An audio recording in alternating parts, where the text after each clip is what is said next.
2024 का पहले test match में जो पाकिस्तानी ओपनर्स ने स्टार्ट लिया है, दोनों प्लेयर्स डक डक पे आउट हुए। चले साई अयूब तो बिल्कुल नए थे तो उनको तो कह सकते हैं कि चलो उन्होंने अपने डेब्यू पे डक लिया, लेकिन अब्दुल्ला शफीक फिर बुरी तरीके से नाकाम हुए।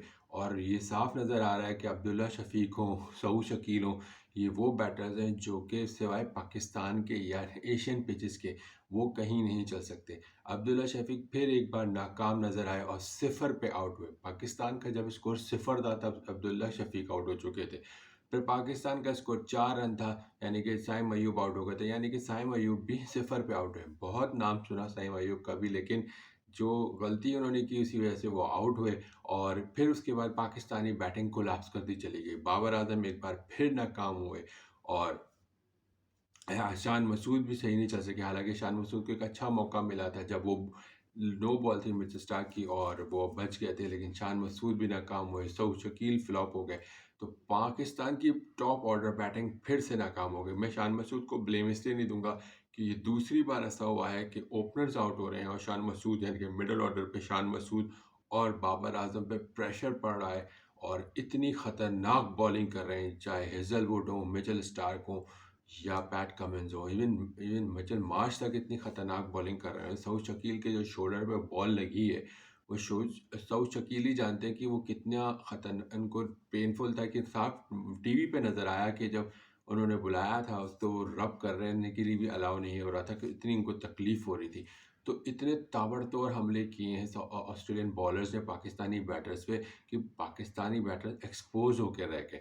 और साफ नजर आया ये तीसरा टेस्ट मैच था, टॉस जीत के पाकिस्तान ने जो बैटिंग की है का जो पहले बैटिंग का फैसला था वो फिर से नाकाम रहा। क्योंकि अब तक तो पाकिस्तान दूसरी बैटिंग कर रहा था, लेकिन जब इस टेस्ट मैच में पाकिस्तान को मौका मिला तो पाकिस्तानी बैटिंग कोलैप्स हो गई। इस वक्त रिजवान अच्छी तरीके से थोड़ा सा मजामत कर रहे हैं और कोई 78 80 के स्कोर पे खेल रहे हैं। दूसरी तरफ सलमान आगा बैटिंग कर रहे हैं। पाकिस्तानी बैटर्स की बात की जाए, 2023 भी टेस्ट मैच में पाकिस्तानी बड़े खिलाड़ियों का बहुत बुरा था और अब 2024 का भी स्टार्ट बहुत बुरा निकला। इमामुल हक को बैठाया, शाहीन शाह अफरीदी ने रेस्ट लिया। बड़ी बेशर्मी से शाहीन शाह अफरीदी एक वहीं की टीवी चैनल है, वहाँ पे उनको इंटरव्यू ले रहे थे। वो कह रहे थे कि वर्कलोड, यार कौन सा वर्कलोड आ गया तुम लोगों पे? ऐसे वर्कलोड की बात कर रहे हो जैसे कि और खिलाड़ियों के पास तो वर्कलोड नहीं है। जैसे ऑस्ट्रेलिया के ये बॉलर्स ने वर्ल्ड कप खेला नहीं था, यानी कि वर्कलोड की आप ऐसी बात करो जैसे पैट कमिंस वर्ल्ड कप में नहीं था या मिचेल स्टार्क वर्ल्ड कप में नहीं था, हेजलवुड वर्ल्ड कप में नहीं था, मार्श वर्ल्ड कप में नहीं था, जो वर्ल्ड कप वो जीत गया है। तो कौन से वर्कलोड की बात कर रहे हो? मेरे तो ये समझ नहीं आ रहा। पाकिस्तान तो पहले ही वर्ल्ड कप से बाहर हो गई थी, उसके बाद में पाकिस्तान को पूरा इतना लंबा गैप मिला। उसके बाद कौन सा वर्कलोड था जो मेरे समझ नहीं आया कि शाहीन शाह अफरीदी को ऐसे तीसरे टेस्ट मैच में रेस्ट दिया गया। यानी कि प्रायोरिटीज चेक करें। जो 3-0 से टेस्ट मैच जीते हुए चाहिए, 2-0 से टेस्ट मैच जीते हुए 3-0 की तरफ जा रहे हैं, वो अपनी पूरी स्ट्रेंथ के साथ उतरे हैं तीसरे ओवर में, ताकि वो चाहते कि यार हम तो सीरीज जीत गए, हम अपने मेन खिलाड़ियों को रेस्ट देते। लेकिन हमारी अप्रोच देखिए, हमने उन रेस्ट दिया अपने मेन स्ट्राइक बॉलर को, ताकि ये बता रहे हैं कि यार हम 2-0 से जीते हुए हैं, तो हमें तीसरे में इतनी ज़रूरत नहीं तो हम रेस्ट दे रहे हैं। नहीं भाई, आप तो जलील हो कि आप 2-0 से हार के तीसरे में अपने स्ट्राइक बॉलर को रेस्ट दे रहे हो। तो इससे ज़्यादा शर्मनाक अप्रोच क्या होगी, इंटेंट क्या होगी? आपकी इंटेंशन साफ नज़र आ रही है कि पाकिस्तान के लिए आपके लिए इंपॉर्टेंस नहीं है। और ये कह देना कि वर्कलोड है, यानी कि आपने डायरेक्ट फोकस रखा कि यार चलो 3-0 से हार जाएंगे कोई बात नहीं, अब हमारा फोकस है न्यूजीलैंड का T20, उसके बाद लाहौर कलंदर्स। तो ये है, ये कहानी है शाहीन शाह अफरीदी की। तो किस किस पर आपने बात करे आदमी, खुद हमारा सर शर्मिंदगी से झुक जाता है कि हमारे ना बैटर्स चल रहे हैं, ना हमारे बॉलर्स चल रहे हैं, ना हमारा स्पिन डिपार्टमेंट चल रहा है। तो मिडल ऑर्डर से लेके ओपनर से लेके कौन सा ऐसा डिपार्टमेंट है? क्या विकेट अपना फील्डिंग की बात जाए तो कैचिंग हम छोड़ दे कैचेस हम छोड़ देते हैं। तो फिर हमसे तो कुछ हो नहीं रहा ना, ना कैचेस पकड़े जाते हैं, ना ओपनर से बैटिंग हो रही है, ना मिडल ऑर्डर चलता है, ना स्पिन अटैक चल रहा है, ना फास्ट बॉलिंग अटैक चल रहा है। तो फिर तो हम बिल्कुल ही एकदम एक बुरी तरीके से टोटली एक्सपोज हो गए हैं, यानी कि हम कोलैप्स होकर हुए नजर आ रहे हैं। और बेशर्मी ढिठाई और बढ़ती जा रही है हमारी टीम मैनेजमेंट की, कह रहे हैं प्लेयर्स की, कह रहे हैं। एक ने कहा कि यार मैं तो वर्ल्ड नहीं खेलूंगा टेस्ट मैच, और मैं चला गया बीपीएल खेलने, और बीपीएल ख़त्म हुआ और उस पर भी वहाँ से भी थोड़ी बहुत कोशिश ये करवाई गई कि तो यार हमें थोड़ी सी एनओसी में एक्सटेंशन दे दी जाए। तो लेकिन नहीं, वो तो बड़ी एहसान है कि पाकिस्तान क्रिकेट बोर्ड का कि एनओसी नहीं दी। फिर उन्होंने ज्वाइन कर लिया पाकिस्तान क्रिकेट टीम, और फिर जब वो पाकिस्तान क्रिकेट टीम में के स्क्वाड में शामिल हुए, स्क्वाड मैंने उस टेस्ट स्क्वाड में शामिल तो नहीं हुए लेकिन टीम के ज्वाइन कर लिया वहाँ पे कैंप पे।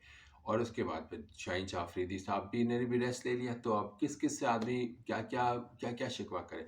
तो यानी कि यहाँ हम पाकिस्तानी अवाम क्रिकेटिंग फ़ैन दीवाने बैठे हैं, इंतज़ार कर रहे हैं यार चलो कोई बात नहीं, हम 2-0 से हारे, एटलीस्ट हमारा माजी भी यही कहता है कि हम यहाँ पे अच्छे अच्छे प्लेयर्स के साथ नहीं जीत सके। तो लेकिन कम से कम कोशिश तो करते, 2-0 से हार रहे थे तो 2-0 ही रहने देते, जीतते नहीं कोई टेस्ट मैच, 2-1 नहीं करने की, 2-1 से तो किसी को उम्मीद नहीं थी, लेकिन कम से कम 2-0 ही रहने देते, 3-0 तक तो ना जाते, वाइट वॉश तो न कराते, ये टेस्ट मैच ड्रॉ हो जाता। तो अब आपने अपने मेन स्ट्राइक बॉलर को रेस्ट दे दिया, ओपनर्स बुरी तरीके से फ्लॉप हो गया, अब्दुल्ला शफीक का फुटवर्क नज़र नहीं आ रहा, फिर बाबर आजम बैटिंग उनसे हो नहीं रही है, अंडर प्रेशर चल रहे हैं। शान मसूद कप्तान, जिनकी बड़ी उम्मीदें थी, शान मसूद ने ठीक है कुछ 50 ज़रूर की हैं, लेकिन शान मसूद ने जितना जो फर्स्ट जो हमारा वो प्रैक्टिस मैच था, 4 रोज़ा मैच था जब टेस्ट सीरीज शुरू होने से पहले, जब हमने डबल सेंचुरी बनाई थी, तो बहुत सारे लोगों के कमेंट्स थे कि यार ये बस डबल सेंचुरी इसने बना ली, अब ये पूरी सीरीज में कोई स्कोर नहीं करेगा। और स्कोर ठीक है, कोई स्कोर का लफ्ज़ तो नहीं हो सकता, लेकिन हाँ स्कोर किया लड़के ने, लेकिन वो स्कोर नहीं किया जो as a captain as a batter ज़रूरत थी पाकिस्तान को।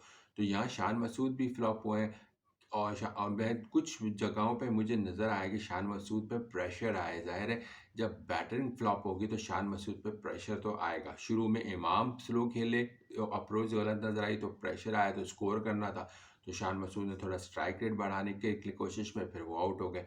इसी तरह आज देखें कि जी साइम अयूब आउट हो गए, अब्दुल्ला शफीक आउट हो गए, बाबर आजम आउट हो गए, तो फिर प्रेशर तो शान मसूद पे पड़ना था। और शान मसूद लक भी थी, एक बार तो बचे थे लेकिन दूसरी बार पे वो आउट हो गए। फिर सऊद शकील उधर से कोलैप्स कर गए। तो कहने की बात ये है कि ना सऊद शकील चले, जो सऊद शकील की अगर बात की जाए तो यार ठीक है, 2023 में जो है ना उसने रन्स पाकिस्तान की तरफ से स्कोर्स के अच्छे स्कोर्स हैं, ये नहीं कह सकते, लेकिन वो लड़का जो है वो सिर्फ एशियन पिचेस का प्लेयर नज़र आ रहा है। ऑस्ट्रेलिया में बुरी तरीके से अब एक्सपोज हुआ है, ये इसकी मेरे ख्याल से ये 5वीं इनिंग थी ऑस्ट्रेलिया में।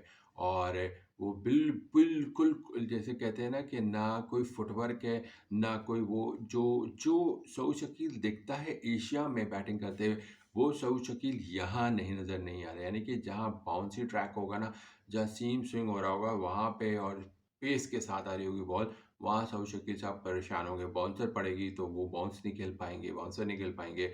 थोड़ी सी बॉल बाहर मूव की तरफ निकल रही होगी तो वहाँ वो परेशान होंगे।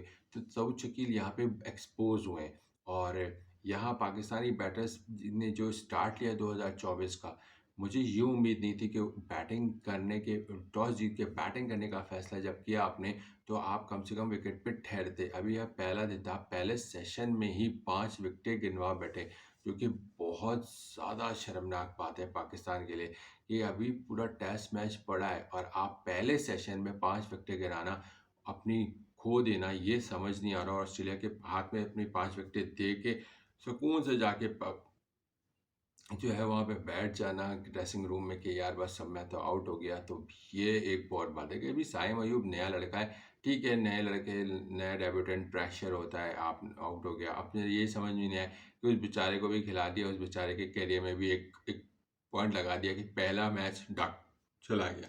तो यहाँ हम बहुत बुरी तरीके से एक्सपोज हो रहे हैं। अगर यही हालात रहे, देखिए यकीन कीजिए अब ये टेस्ट मैच हमारे हाथ से आहिस्ता आहिस्ता निकल जाएगा। अभी थोड़ी मज़ामत ज़रूर कर रहे हैं रिजवान, लेकिन उसके बाद पता है क्या होगा, होगा ये कि हम लोगों को फिर चले जाएंगे T20 में। अगर ये टेस्ट मैच पाकिस्तान हारता है तो फिर हम T20 में चले जाएंगे। वहाँ न्यूजीलैंड की पहले ही हालत टाइट हुई क्योंकि वो बांग्लादेश से हार रहा है। T20 सीरीज उसकी ड्रॉ हुई है बांग्लादेश से, ठीक है ना। तो वहाँ पे अगर हम जीत T20 सीरीज जीत भी जाते हैं, ठीक है, तो फिर क्या होगा कि ओहो चलो सो ये सब लोग एक पूरी कैंपेन चलेगी पीआर की, यार हम तो जीत गए नए कप्तान की कप्तानी में नज़र आएगा कि टेस्ट मैच को सब भूल जाएंगे। फिर हम सारे आवाम को ना एक ट्रक की बत्ती के पीछे लगा देंगे, या चलो पीएसएल आके यानी हम ट्रक की बत्ती के पीछे दो चीज़ों में लगाते हैं पाकिस्तानी आवाम को, T20 इंटरनेशनल या लीग मैच। बस 4 ओवर करा लो, वहाँ पे बेहतरीन हो जाएगा, या वहाँ पे डैट पिचेज़ होंगी, वहाँ पे शॉट्स मार दो, बस बेहतरीन हो जाएगा। वो ये हम लोगों को आता है, और यही होगा, ट्रक की बत्ती के पीछे लगा दिया जाएगा कि यार T20 के पीछे लगा दो, पीएसएल के पीछे लगा दो। उसके बाद जब पीएसएल ख़त्म होगा, उसके बाद आपकी जो है वो सी टीम न्यूजीलैंड भेजेगा पाकिस्तान पे। वहाँ पे पाकिस्तान की सरजमीन, जो आपको पता है, ट्रैक इंडिया का ट्रैक हो, पाकिस्तान का ट्रैक हो, सब फ्लैट ट्रैक होता है, वहाँ पे हम जीते बदते नजर आएंगे। उसके बाद फिर हम पहुँचेंगे आयरलैंड, वहाँ आयरलैंड से मैच जीतेंगे। फिर हम पहुँचेंगे इंग्लैंड, वहाँ हमारे हाथ पैर फूलेंगे। फिर हम बोलेंगे और ये देखो ऐसा हुआ वैसा हुआ वैसा हुआ। फिर हम पहुँचेंगे वर्ल्ड कप पे, और फिर वर्ल्ड कप में फिर हम फिर इसी तरह हमारे हाथ पैर फूल जाएंगे। फिर हम वो वर्ल्ड कप हार कर आ जाएंगे, और फिर हम अल्लाह अल्लाह खैर सल्ला, यानी कि 6 महीना हमारा इस तरह गुजरेगा। तो मैंने आपको आने वाले सिनेरियो बता दिया कि हमारे किस तरह हम अपनी आवाम को या को एक ट्रक की बत्ती के पीछे लगाते हैं। लेकिन यकीन कीजिए, इस चैनल पे मैं आपको पूरा पूरा रिमाइंड कराता रहूँगा कि कहाँ हम गलत हैं। हमारी जीत अगर T20 में हो रही होगी, क्योंकि T20 क्रिकेट नहीं है, मैं बार बार कह रहा हूँ, T20 is not a cricket. और हम पिछले बार भी जब वनडे जीतते हुए आए हैं, तो उसमें बांग्लादेश से 2, नेपाल से 1 और अफगानिस्तान से 3। तो इस तरह अगर हम जीतते हुए आए, श्रीलंका से 2, तो अगर इस तरह जीतते हुए होंगे, इवन श्रीलंका से भी एक मैच हारे थे, तो इस तरह अगर हम जीतते हुए आएंगे, तो फिर ये रिकॉर्ड में थोड़ी काम आएगा कि हम पिछले 2024 में 2023 में 24 मैचेस खेले, 15 जीते। तो मैंने बता ही दी कि मेजॉरिटी मैचेस हमने बांग्लादेश, अफगानिस्तान, श्रीलंका, नेपाल, इनसे जीते हुए। फिर ये तो हमारा हाल है। तो फिर आप अंदाज़ा कर लें कि हमारी क्रिकेट किस तरफ जा रही है। हम मज़ीद पस्ती, डाउनफॉल की तरफ जा रहे हैं, और करता धरता को एहसास नहीं हो रहा है, और सिर्फ बातें करवा लें। देखते हैं क्या होता है। लेकिन ये टेस्ट मैच की भी पहली जो इनिंग चल रही है, इस टेस्ट मैच की पहली इनिंग में भी पाकिस्तानी बैटर्स बुरी तरीके से कोलैप्स हो रहे हैं। अपनी राय का इज़हार कीजिएगा। देखते हैं आगे रिजवान कहाँ तक पाकिस्तान को लेके चलते हैं। अपना ख्याल रखिएगा। अल्लाह हाफिज़।